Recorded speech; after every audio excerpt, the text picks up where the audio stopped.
নমস্কার, আপনারা দেখছেন গ্লোব টিভি, সবার পাশে সবার সাথে। গ্লোব নিউজ নিয়ে এখন আমি ত্রিপর্ণা রয়েছে আপনাদের সঙ্গে। এক নজরে দেখে নেব আজকের বিশেষ বিশেষ খবর। লালপুল সেতুর ভার্চুয়াল উদ্বোধন করলেন মুখ্যমন্ত্রী মমতা বন্দ্যোপাধ্যায়। বালুরঘাটের রবীন্দ্র ভবনে বাউল লোকশিল্পীদের কর্মশালা। রোহিঙ্গিয়া সন্দেহে আটক 7 জন পরিযায়ী শ্রমিক বাড়ি ফিরলেন। কলকাতা প্রেস ক্লাবে অনুষ্ঠিত হয়ে গেল রেশন কার্ড ছবির পোস্টার লঞ্চ। মাহিদপুর স্থলবন্দরে উদ্বোধন করা হলো সেলফি জোনের। কাকদ্বীপ মন্দিরঘাট এলাকায় নদী বাঁধে ধস দেখা দিল। ঘাটালে মাস্টার প্ল্যান নিয়ে বিজেপির মিথ্যাচার। ইংলিশ চ্যানেল জয় মেদিনীপুর কন্যার। বৃষ্টিপাতের পূর্বাভাস।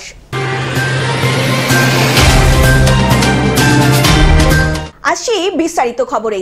লালপুল সেতুর ভার্চুয়াল উদ্বোধন করলেন মুখ্যমন্ত্রী মমতা বন্দ্যোপাধ্যায়। ডায়মন্ড হারবার পৌরসভার অন্তর্গত মগরাহাট খালের ওপর ব্রিটিশ আমলে তৈরি ঐতিহাসিক সেতু লালপুল বেহাল অবস্থায় পড়েছিল। সেই কারণে যাতে বড়সড় দুর্ঘটনা না ঘটে, দুর্ঘটনা এড়াতে প্রশাসনের পক্ষ থেকে শিশুটি 2021 সালে সাধারণ মানুষের চলাচলের জন্য বন্ধ করে দেওয়া হয়েছিল। পরে স্থানীয় সাংসদ অভিষেক বন্দ্যোপাধ্যায়ের উদ্যোগে উক্ত দপ্তরে পুরনো লালপুল সেতু ভেঙে নতুন করে এই লালপুল কাজ নির্মাণ শুরু করা হয়। কাকদ্বীপ, নামখানা, বকখালি, সুন্দরবনের একটা এলাকা এই ব্রিজের ওপর নির্ভর, আর যাতায়াতের খুব সুবিধা হবে। এই ব্রিজটা বন্ধ থাকার জন্য কি পাশে একটা ব্রিজ তৈরি করে দেওয়া হয়েছিল? পাশে একটা ব্রিজ করেছিল অস্থায়ীভাবে। সেতুটি নির্মাণ করতে প্রায় 13 কোটি টাকা খরচ হয়েছে বলে জানা যায় এবং সেই সেতুর ভার্চুয়াল মাধ্যমে উদ্বোধন করেন মুখ্যমন্ত্রী মমতা বন্দ্যোপাধ্যায়। এছাড়াও এই উপস্থিত অনুষ্ঠান ছিলেন দক্ষিণ 24 পরগনা জেলার শাসক সুমিত গুপ্তা, জেলা পুলিশ সুপার রাহুল গোস্বামী, অতিরিক্ত পুলিশ সুপার মিতুন দে সহ পৌরসভার চেয়ারম্যান প্রণব দাস এবং প্রশাসনের আরও অন্যান্য ব্যক্তিবর্গ। এই সেতুটি ডায়মন্ড হারবার শহরের ঐতিহাসিক স্থাপত্যগুলির মধ্যে উল্লেখযোগ্য। শুধু নতুন নির্মাণের ফলে বহু মানুষ উপকৃত হবে বলে জানা গিয়েছে। আমাদের প্রাণের মানুষ ঈশ্বরচন্দ্র বিদ্যাসাগরের প্রয়াণ দিবসে আমাদের সকলের শ্রদ্ধার্ঘ্য নিবেদন করছি। ডায়মন্ড হারবার থেকে বাইজিৎ মণ্ডলের রিপোর্ট, গ্লোব নিউজ। বালুরঘাটের রবীন্দ্র ভবনে বাউল লোকশিল্পীদের কর্মশালা। 29শে জুলাই মঙ্গলবার থেকে বালুরঘাটের রবীন্দ্র ভবনে পশ্চিমবঙ্গ সরকার মাননীয় মুখ্যমন্ত্রী মমতা বন্দ্যোপাধ্যায়ের উদ্যোগে লোক সংস্কৃতি ও আদিবাসী সংস্কৃতি কেন্দ্রের আয়োজন এবং দক্ষিণ দিনাজপুর জেলা ও তথ্য সংস্কৃতি দপ্তরের সহযোগিতায় 3 দিনের আঙ্গিক ভিত্তিতে দক্ষিণ দিনাজপুর জেলার বাউল লোকশিল্পীদের কর্মশালা শুরু হলো। উত্তর দিনাজপুর জেলা থেকে অভিজ্ঞ প্রশিক্ষক তরণী সেন মাহান্ত এবং গোকুল চন্দ্র দাসের উপস্থিতিতে 3 দিনের কর্মশালাটি অনুষ্ঠিত হচ্ছে।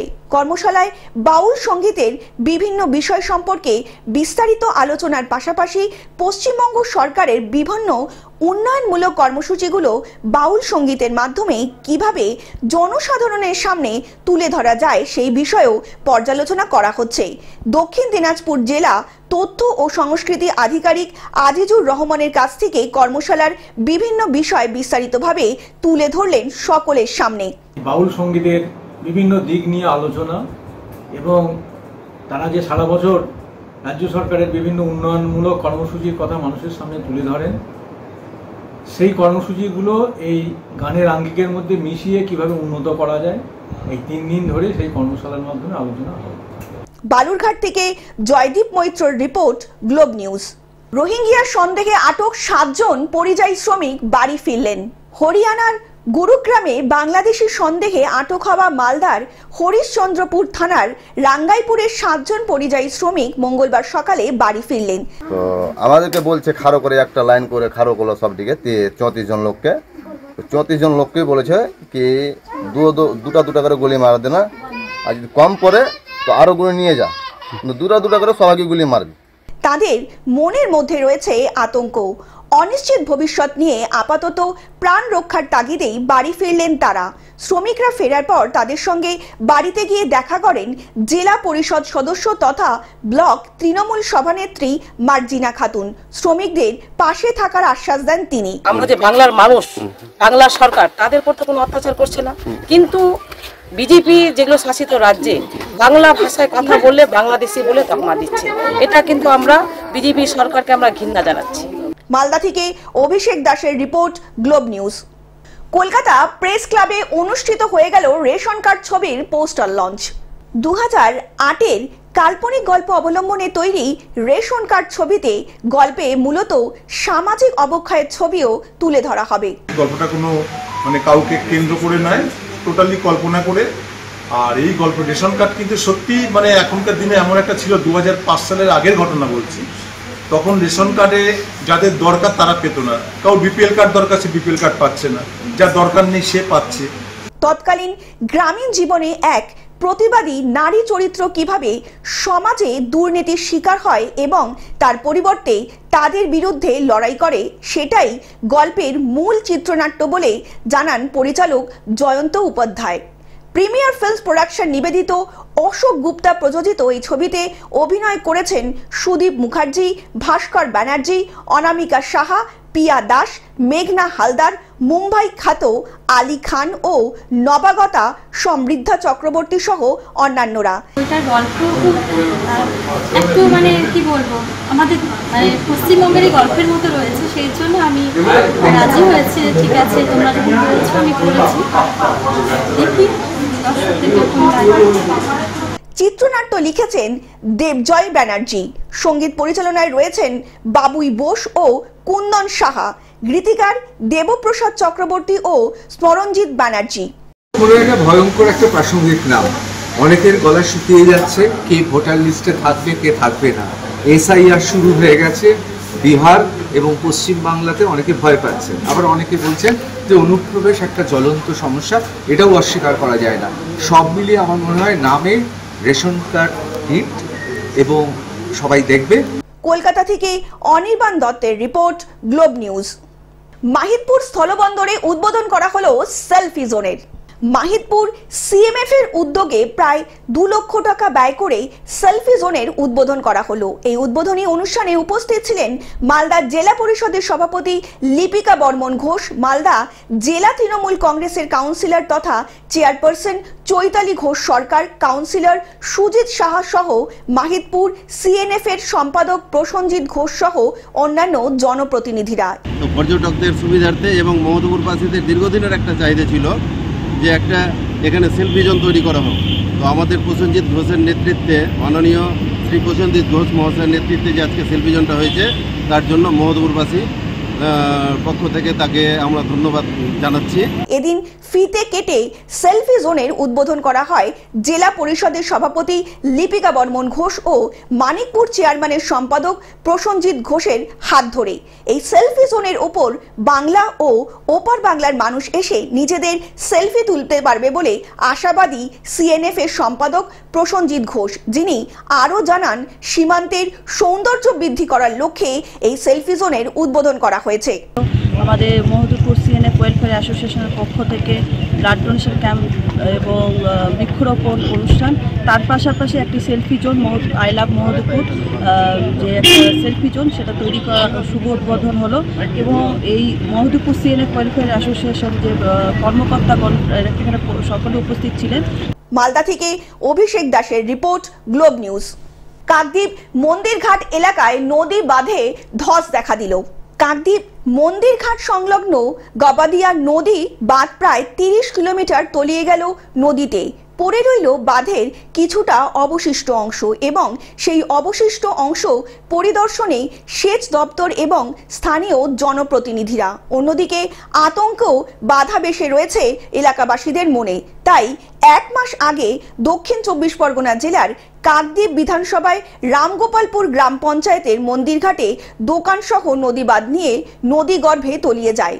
ভেঙে যাওয়া সেই নদী বাঁধের মেরামতের জন্যই বাঁশের খাঁচার মধ্যেই ইট দিয়ে শুরু হয় রিং বাঁধ তৈরির কাজ। তখনই হঠাৎই নদী বাঁধে ধস নামে। এলাকাবাসীদের দাবি, কাজের নির্দিষ্ট প্ল্যান না থাকার কারণেই লক্ষ লক্ষ টাকা এইভাবেই জলে চলে যাচ্ছে। এই বিষয়ে বিরোধী দলনেতা বাঁধ নির্মাণকারী সংস্থার দিকে আঙুল তোলেন এবং তিনি বলেন, প্রথম থেকেই এই কাজ দুর্নীতিতে ভরে গিয়েছে। এই নির্মাণকারী সংস্থা সবসময় মানুষের চোখে ফাঁকি দিয়ে নিম্নমানের কাজ করছে। প্রশাসনের এই কাজের দিকে লক্ষ্য রাখা উচিত বলেই জানান বিরোধী দলনেতা হরেন্দ্রনাথ। যে কেন ছবি তুলছেন, কেন ভাইরাল করছেন, এটা নিয়ে আমাদের করতে হবে। আপনার নাম? অপূর্ব কুমার মালী, এক্স গ্রাম পঞ্চায়েত, দুবারের সিপিএমের আমলে দুবারের কংগ্রেসের সদস্য। দক্ষিণ 24 পরগনা থেকে বাবলু প্রামাণিকের রিপোর্ট, গ্লোব নিউজ। ঘাটালের মাস্টার প্ল্যান নিয়ে বিজেপির মিথ্যাচার। চলতি বছরে ঘাটালের মানুষজন 4 বার বন্যার মুখোমুখি হয়েছেন এবং ঘাটালের মানুষজনকে জল যন্ত্রণা থেকে মুক্তি দেওয়ার জন্য ঘাটাল মাস্টার প্ল্যানের ঘোষণা করেছিল রাজ্য সরকার এবং কেন্দ্রীয় সরকারের কাছ থেকে বারবার আবেদন করে সাহায্য করার কথা বলেছিলেন রাজ্য সরকার। কিন্তু কেন্দ্রীয় সরকার কোনোভাবেই কর্ণপাত করেননি ঘাটালের মানুষজনকে এই জল যন্ত্রণা থেকে মুক্তি দেওয়ার জন্য। অন্যথা রাজ্য সরকার নিজের কাঁধেই এই ঘাটাল মাস্টার প্ল্যানের দায়িত্ব তুলে নেন এবং মাস্টার প্ল্যানের কাজও শুরু করে দিয়েছেন। অথচ বিরোধী শিবির বিজেপি কোনো মতেই এই মাস্টার প্ল্যানকে মানতে চাইছেন না। সেই কারণেই সাংসদ দীপক অধিকারী বন্যা দুর্গত ঘাটালবাসীদের সঙ্গে যখন দেখা করতে আসবেন, ঠিক তখনই তার আগে বিরোধী শিবির ঘাটালের সাংসদ দীপক অধিকারীর নামে পোস্টার লাগাতে শুরু করলো। দেবকে প্রতারক এমপি এবং সেচমন্ত্রী মানস রঞ্জন ভূঁইয়াকে প্রতারক সেচমন্ত্রী বলে পোস্টারে ছড়াছড়ি ঘাটালের বিভিন্ন এলাকায় এবং এই পোস্টার লাগালেন ঘাটালের বিজেপি বিধায়ক শীতল কপাট এবং বিজেপি কর্মী ও সমর্থকেরা। মাস্টার প্ল্যান সহ একাধিক দাবিতে দেব ও মন্ত্রী মানস রঞ্জন ভূঁইয়ার বিরুদ্ধে অভিযোগও করেন বিজেপি বিধায়ক শীতল কপাট। এই বন্যা আসলেই ঘাটালবাসীর কোনো না কোনো জায়গায় শিশু থেকে বয়স্ক থেকে কোনো না কোনো ব্যক্তির মৃত্যু হয়, যেটা খুব কষ্টদায়ক যে অকালে এই বন্যার জন্য চলে যাচ্ছে, অথচ নির্বাচনের সময় বলে যাচ্ছে যে মাস্টার প্ল্যান করে দেখা যাবে। পশ্চিম মেদিনীপুর থেকে কল্যাণ মণ্ডলের রিপোর্ট, গ্লোব নিউজ।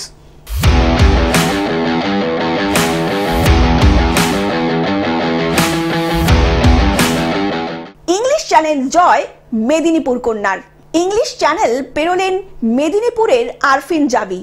মঙ্গলবার ভারতীয় সময় সকাল 8:15 নাগাদ ইংলিশ চ্যানেলে নামেন আরফিন। ইংল্যান্ডের সময় তখন ভোর 3:45। এই প্রথম মেদিনীপুরের কেউ ইংলিশ চ্যানেলে নামলেন এবং জয় করলেন। আরফিনের বাড়ি মেদিনীপুর শহরের দেওয়াননগরে।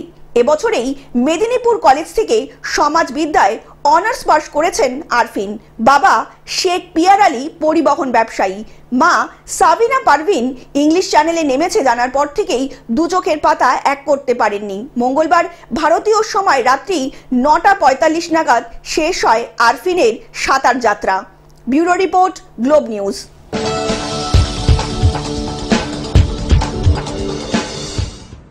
বৃষ্টিপাতের পূর্বাভাস।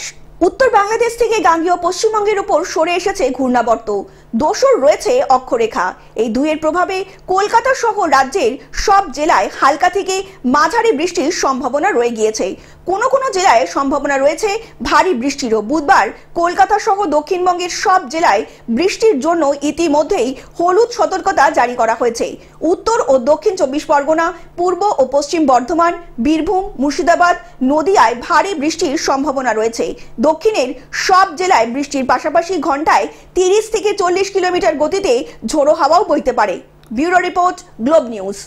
টেলিভিশন ছাড়াও গ্লোব টিভি এখন সমস্ত সমাজ মাধ্যমে উপলব্ধ। বিস্তারিত জানতে ফোন করুন আমাদের টোল ফ্রি নাম্বার 1800891974 এ অথবা লগ ইন করুন আমাদের ওয়েবসাইট www.globetv.in এ। গ্লোব নিউজ এখন এ পর্যন্তই। দেখতে থাকুন গ্লোব টিভি, সবার পাশে সবার সাথে। নমস্কার।